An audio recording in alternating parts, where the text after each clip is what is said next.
So, salamat. Ilaw yan Bati lang muna. Kasi ngayon lang ako nakarating. So, kasama rin sa pagbati na nakaisa sa ating gawain ngayong hapon ang mga kamanggagawa natin. Pastor Val, si Pastor Cesar na kanina tumayo, si Brother Rodel, at lahat, pati yung mga kasama kong mga pastor, Pastor Padon, Pastor Perdi, no? Salamat sa puso ng ating kapatid na to na siya po yung nagtiyaga, nagtiis. Hindi po madali ang maging pastor. Hindi po yan gawain. Ito po ay pasakit. Talagang tatanggapin niya ang pasakit. Kasi yan ang naranasan ni Kristo. So, salamat sa Panginoon kung man ang naging huli, dalangin ko sana na magkalasa yung sasabihin ko sa inyo. Ibig sabihin, pakinabangan ng bawat isa na naririto na nagsa-celebrate tayo ng ganitong pagpapasalamat. Sana pakinabangan ninyo. It is a 20 minutes. Napakahirap po nito na buuin ng mensahe. Pero I believe na ang Diyos ay magbibigay sa atin ng mensahe. So, hihiling lang po ako ng prayer. Pikit natin ang ating mga mata. Dakilang Diyos, mapagpalang Ama, mahabaging Diyos sa lugar na ito, Panginoon. Naririto po, Panginoon, ang iyong mga anak, ang iyong mga manggagawa, ang mga elders, ang mga senior, Panginoon, mga kapatid na matatanda sa dakong ito, Lord. Saan, Panginoon, nandito kami, sa layunin kami ay nagtitipon ng pagpapasalamat. Dakilang Diyos, bagamat ako man ang huli, dalangin ko, Panginoon, na pagbuksan niyo po ako ng langit, Panginoon. Dalangin ko, Diyos, na ibaba mo, Panginoon, ang iyong mga salita sa aking bibig at huwag kong niyong hayaan ng kaisipan ko ang aking madala. May salin ko sa kanilang kaisipan, kundi si Kristo sa anyo ng kanyang salita. Lord, ipahayag mo sa aming kalagitnaan ko. Ilikod niyo po ako sa Kanya.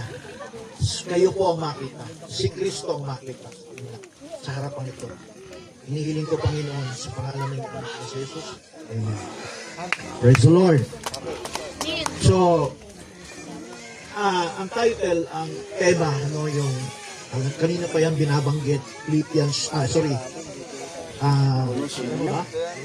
Colossians chapter 2, 6 and 7. Babasahin ko po sa Tagalog. Sabi, pasensya na kayo ko sa lamin kasi pahaglimad ako eh. At sabi rito mga kapatid sa Tagalog, sa 6, kung paano nga nang inyong tinanggap si Kristo Jesus na Panginoon ay magsilakad kayong ganyan sa Kanya. 7, na nangag-ugat at nangatatayo sa Kanya at matibay sa inyong pananampalataya gaya ng pagkaturo sa inyo na sumasagana sa pagpapasalamat. Napakagandang pananalita ni Apostol Pablo ito. Actually, una sa mga taga-Kolosas at ganun din binanggit ni Pablo sa mga taga-Laodicea. Ganito ang sabi sa uno, sapagkat ibig ko na inyong malaman kung gaano kalaki ang aking pagpipilit dahil sa inyo, yung mga taga-Kolosas, at sa mga nasa Laodicea, at sa lahat na hindi nakakakita ng mukha ko sa laman. Tingnan niyo po mga kapatid, ang lingkod ng Diyos may katangian, makulit. Sabi ni Pablo sa kanyang sarili, sa mga taga-Kolosas, sa mga taga-Laodicea, nagpupumilit siya.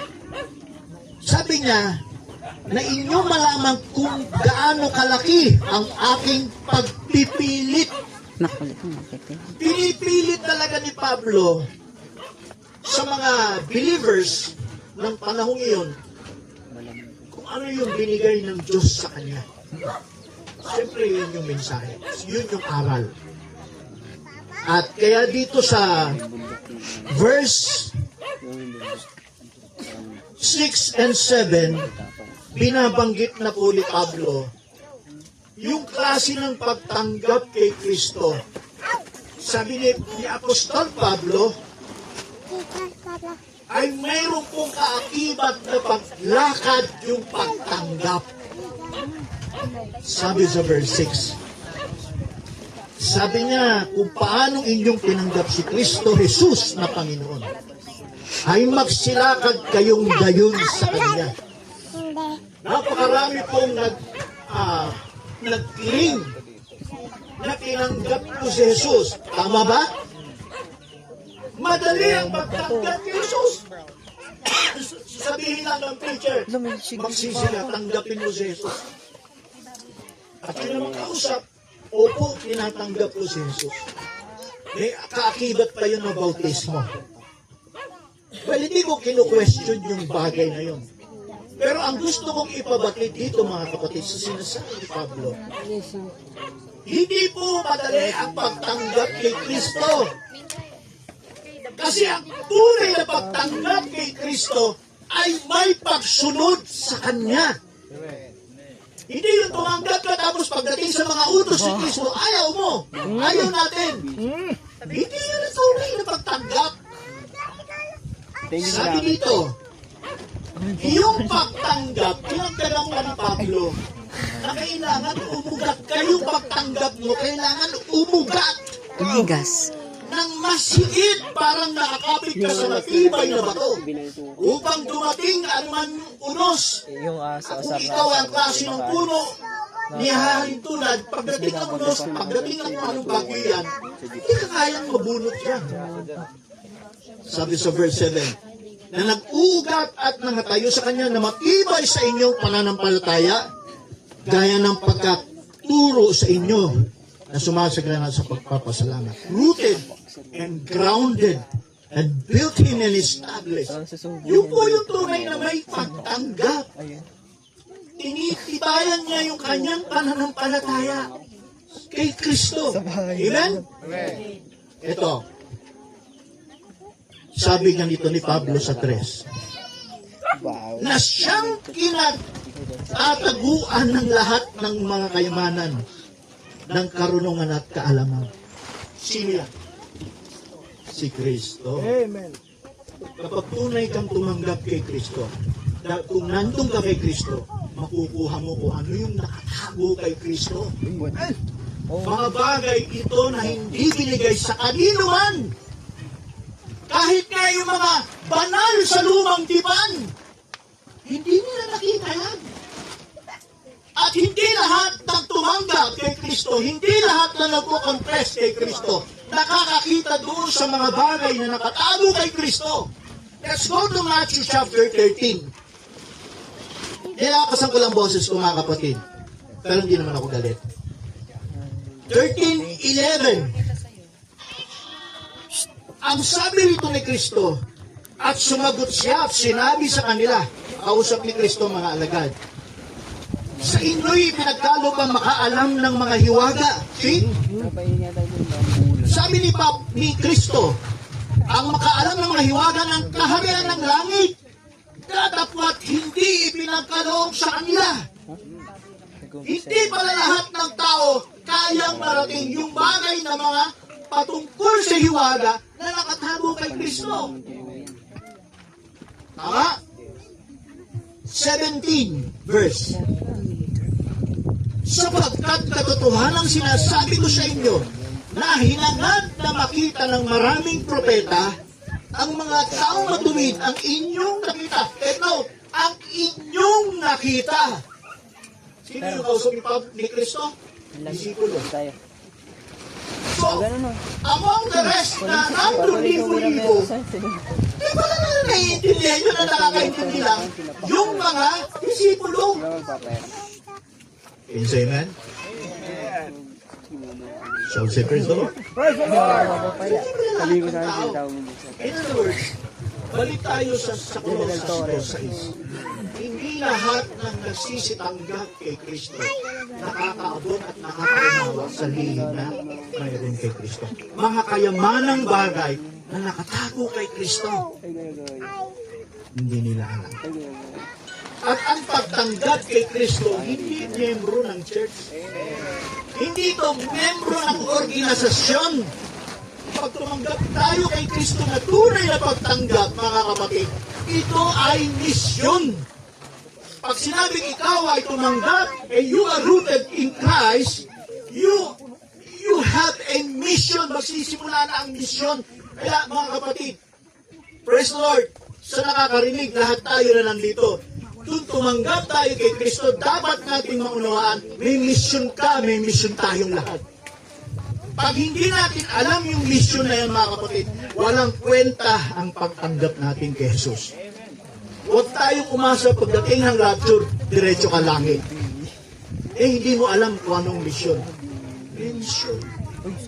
Ito yung bagay na nawawala.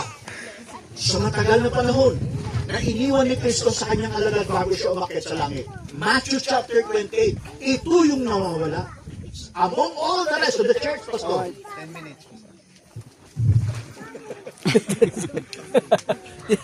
Sinagot ni minutes. 48:19. Anong sabi? Volunteer. Mabilis lang kasi yung mabilis yung oras. Pagka late, sasabihin kay Pastor, dagdagan ng ilang minuto.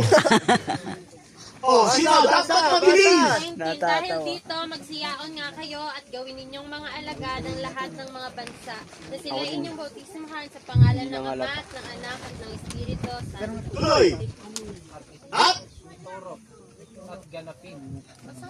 Sige, basa! Ituro ninyo sa kanila na kanilang ganapin ang lahat ng mga bagay na iniutos ko sa inyo at narito, ako'y sumasa inyong palagi hanggang sa katapusan ng sanglibutan. Ang sabi, ito yung nawawala. Bago umakyat si Kristo, gawin ninyo sitang. Ang karamihan mga church ngayon, hinihiram ko lang yakin to, hinihiram ko lang.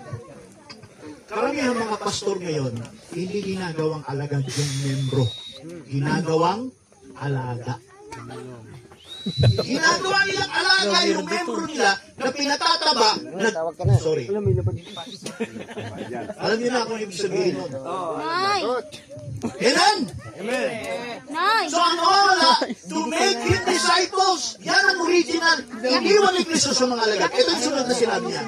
At ituro ninyo sa kanila mga bagay na itinuro mo sa inyo. In other words, kung tayo ngayon ay hiniring ng Diyos bilang pangalay, mga pastor, bilang sa fivefold ministry, alam mo kung ano yung tinuro ni Kristo dahil yan ang ituturo mo sa membro mo. So, that is instructional. Paano yan? Uhupugin natin ang membro natin, congregation natin. Kailangan silang matuto at malaman nila na meron silang misyong gagampanan. Kung paano yung pastor naging panganay sa church, dapat yung pastor gagawin niya rin sa sarili niya na yung kanyang membro ay itulad niya para sa kanya na may ginagawa sa spiritual. Hindi yung pastor lang ang preach na preach tuwing linggo, tapos kilig lang ng kilig, aten ng aten, bigay ng tithes, etc. Tapos uwi. Hindi yun ang simbahan. Ang simbahan ng pastor mo na panganay, alam niya dapat ang komisyon ni Kristo ay turo sa kanilang mga kongregasyon, ano yung kanilang gagampanan bilang bahagi sa iglesia. Can you say amen? So yan ang dapat maintindihan natin mga kapatid. Ilan na lang ito, pastor? 8 minutes. Tingnan nyo ha, ano ang sabi? Si Kristo, nagsabi siya, bago siya umakyat, Acts 1, 8 o 9 to 11. Inibilisan ko lang, sumabilis sa oras. Bago siya umakyat, iniwan niya yun. Ginanap ba ng mga apostol? Ginanap nila. Paano nila ginanap? Acts 2:42, Acts 2:46. Anong original? Kahon ba na church? No! Ganito, nagsimula sila. Itong ganito. Hindi. Kaya nga maraming church ngayon, masyadong member. Bakit? Kasi hindi sila sanay na ganito ang bubong. Hindi sila ganito ang sanay sa surroundings na ganito. Amen? Sanay sila sa malamig, sanay sila sa carpet. Kaya maraming Kristiyano, lupay pa yun, mahihina. In Word of God, sa mga, alam na natin yun. Kasi bakit?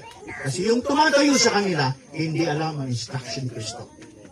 Ito, buksan natin ang Hebrews 1:2. Ano sabi ni Pablo? That in the last days, ano sabi? Perilous. Na ang anak ay nagsasalita sa mga huling. So hindi pala natapos si Kristo nagsasalita during 3.5 years. Pastor Brad. Si Kristo nagsasalita buhat sa panahon ng Pentecost hanggang sa panahong oras na ito. Si Kristo ay nagsasalita. Basahin natin ang Hebrews 1. Hebrews 1:1. Now in the last days, nagsasalita ang Panginoon Diyos, pamagitan ng propeta. But in the Old Testament, but in the last days, God speak into His Son. Tadel? That instant right times. Hindi, sa 2. Pakilasa. Ay nagsalita sa atin sa mga huling araw na ito na sa pamamagitan ng kanyang anak na siyang itinalagang tagapagmana ng lahat ng mga bagay sa pamamagitan naman niya ay ginawa ang sanlibutan. Nagsasalita sa mga huling araw. Amen. Si Kristo nagsasalita sa mga huling araw. Kung siya nagsasalita, kanino siya nagsasalita? Sa bawat individual sa inyo. Nagsalita siya sa mga pastor, at yung mga pastor ginagamit para magsalita sa bawat individual. Hallelujah. 5 minutes. Ano ang sabi ni Pedro? Kapag hindi kayo nakinig sa propetang ito, ano sabi? Tutok sa inyo. So, ano yung kahalagahan ng sinasabi ko dito? Mahalaga tong tinig na ito. Sa panahong ito, nagsasalita si Kristong buhay na buhay sa iglesia ng Panginoon. Tamang sinasabi niya, meron siyang message of instruction na dapat nating ginagawa. Hindi tayo naghihintay lang ng darating ang rapture na bigla tayo makokotak. Sa 5 minutes na ito, Pastor, hindi po madali ang pagtanggap kay Kristo. Ikukonklud ko. Kasi pangit ang mensahe ko ng conclusion. Balik lang ako sa Colossus 2.6. Ano sabi doon? Colossus 2.6. Sabi doon, matayin ako ng palasa. Colossus 2.6. Di bali, conclusion na ito eh. Sabi sa 6, kung paano nga ninyong tinanggap si Kristo Jesus na Panginoon ay magsilakad kayong gayon. Gayon sa Kanya. Ibig sabihin nito, brothers and sisters, ang pagtanggap kay Kristo, sabi ni Pablo, kailangan ang pagtanggap kay Jesus, kung ano yung pinakita ni Kristo dito sa lupa, ay yun din ang dapat gayahin ng bawat isa. Sabi niya, si Kristo ba nung siya'y nagmi-ministry sa lupa, siya pa lang, nagtuturo siya sa mga alagad. Hindi mo nakitaan si Kristo na nagdangging. Hindi mo nakitaan si Kristo na NL. Hindi mo nakitaan si Kristo na masyal kung saan-saan. Hindi natin nakita si Kristo kasama yung mga alagad na tawa ng tawa si Kristo. Hindi. Bakit? Alam ni Kristo na sa panahon ng 3.5 years, mapait ang mararanasan niya dahil sa paglilingkod niya sa kanyang Ama. Dahil sa pagsunod niya sa Ama. Ano sabi ni Pablo? Kung tinanggap niyo siya, tularan ninyo. So, kung tayo Christian, tumanggap tayo, taliwas. Hindi ko sinasabi, enjoy tayo, no? Pero kung ang ating kasiyahan ay hindi kaugnay sa salita ng Diyos, mag-isip na tayo na kung anong klaseng kasiyahan na. Amen? Dahil hindi yun ang tunay na pagtanggap at pagsunod kay Kristo. Ito, 3 minutes. Ano sabi sa Pilipos, dito ko tatapusin. Ito, tatapusin ko dito. 3 minutes, tatapusin ko. 5 minutes. Nang tumanggap si Kristo, let's go to Philippians, sa Pilipos 2. Dito na ako katatapos. Kasi, ayan na oh. Nakasaligo pa to. Nagkasuwanan mo to, Pastor. Naligo kami. Nako. Sabi sa 5, ako nababasa. Hindi natural So, yan eh. Pag Natural dapat yan. nagbukas ako ng Bible, ang tunay na tumanggap kay Kristo, nakatingin din dyan sa Bible ninyo. O cellphone yan, o... Okay, magkaroon kayo sa inyo ng pag-iisip na ito'y na kay Kristo Jesus di naman. Ano sabi ni Pablo? Kung kayo'y tumanggap kay Kristo, dapat kaparehas niyo yung pag-iisip ni Kristo. Tama? Okay. 6, na siya'y bagamat nasaan nyo ng Diyos ay hindi niya inari ang isang bagay na narapot dapat na ang pagkapantay niya sa Diyos. 7, kundi bagkus hinubad niya ito at nag-anyong alipin na nakitulad sa mga tao. Ano raw si Kristo? Bagamat siya'y nasa anyo ng Diyos. Pero, hindi niya inari ang pagkapantay sa Diyos. Bakit? Sapagkat may mission siya sa lupa na dapat gampanan. Itiniis niya yung kalagayan ng anyo ng Diyos upang magmistulang alipin. Ang ibig sabihin nito, brothers and sisters, nang si Kristo'y sabi ni Pablo, alipin, hindi madali na maging alipin. Bakit? Mahirap na kalagayan ng pagiging alipin ng Diyos. Alipin ni Kristo. Sabi sa 7, kundi bagkus hinubad niya ito at nag-anyong alipin nakitulad sa mga tao. Okay, at palibhasa'y nasumpungan sa anyong tao, siya'y nagpakababa sa kanyang sarili na nagmasunurin hanggang sa kamatayan at sa kamatayan sa krus. Finally, gusto ko nyo maintindihan yung sinabi ni Pablo, pang pagka kay Kristo, paglakad sa kanya, yung katulad nito. Sabi ni Pablo sa Filipos 2:5, magkaroon kayo ng kaisipan tulad na kay Kristo. Iangat ko ng konti ito sa Godhead, pero hindi ko ito haba. Si Kristo may anyong Diyos. Kung tinulad tayo ni Pablo sa kaisipan natin, nasabi, He has a form of God. Thought not robbery. Ibig sabihin niya, kung paano si Kristo may anyo ng Diyos. Kung inihalin tulad tayo ng kaisipan, tulad ang iglesia may anyo ng Diyos. At bago natin mapul ang fullness of the Godhead, kung paano ginawa ni Kristo, nagpakababa siya, tiniis niya yung pang-insulto, tiniis niya yung maraming kahirapan, tiniis niya yung maraming bagay. Kaya maiintindihan natin, nung si Kristo'y idinikit sa krus, mga kapatid, nagsalita siya ng telestai. And what do you mean by telestai? O anong ibig sabihin ng it is finished? Ano yung tinapos sa kanya? Yung kanyang pagpapakababa, yung kanyang tiniis na pagiging alipin hanggang sa krus. Kaya yung sinabing, it is finished, telestai, na-accomplish ni Kristo yung maraming kahirapan at siya'y inutungan ng kanyang Ama sa lahat ng bagay. At sabi ni Pablo, kung paanong kayo rin magkaroon ng kaisipan. Anong kaisipan?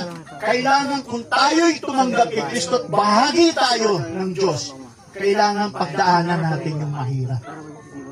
Amen? Dahil ang dulo ng ating kahirapan, kailan? Bago ako magtapos, kailan? Ang dulo natin, pag tayo'y namatay. Bago ka magkaroon ng glorified body, you should be put in death. Amen? Kahit na nga yung natitirang buhay, mga kapatid, in the twinkling of an eye, mamamatay din yun. Bakit? Yung salitang in the twinkling, sandaling puto lang silver cord yan, tapos biglang body change, celestial. Pero bago ibigay ng Diyos yan, kailangan may pagdaanan tayong lahat ng pagtitiis ng kahirapan sa mission ito. Binigay ng Diyos para sa sarili. Ba tayo doon? So, sa iba kayo mga kapatid, mabilis lang kasi parang random talaga. So, maraming salamat sa inyo at sana may nakuha kayo. Salamat, Pastor, sa binigay ng mga kapamilya ko. Thank you po. Palakpakan namin ang Panginoon.